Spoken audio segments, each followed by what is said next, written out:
Sir শুভ সকাল sir. Sir আজকে 18 December 2024 খ্রিস্টাব্দ নওগাঁ মুক্ত দিবস। 1971 সালের এই দিন নওগাঁ মুক্ত হয়েছিল, পাকিস্তানে হাজার মুক্ত হয়েছিল। এই সম্পর্কে কিছু অনুভূতি ব্যক্ত করবেন স্যার। আজকে খুব ভালো লাগছে যে আমরা মুক্ত হয়ে আজকে এই শহীদ মিনারের পথদেশে আমরা দাঁড়িয়ে আমরা সেগুলো স্মরণ করবো, অতীতের কথা স্মরণ করব, আমাদের নওগাঁ হাজার মুক্ত হয়েছে সে কথা স্মরণ করবো। সবাইকে আমরা আন্তরিক মোবারকবাদ। ধন্যবাদ স্যার। বলছিলেন প্রফেসর মোহাম্মদ ওয়ালিউল ইসলাম স্যার, অবসরপ্রাপ্ত অধ্যক্ষ, নওগাঁ সাউথ বিএমসি মহিলা কলেজ।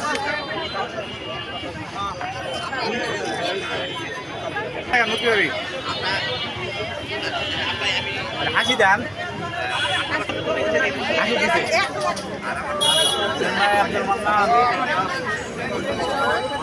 হ্যাঁ, কালকে সকালে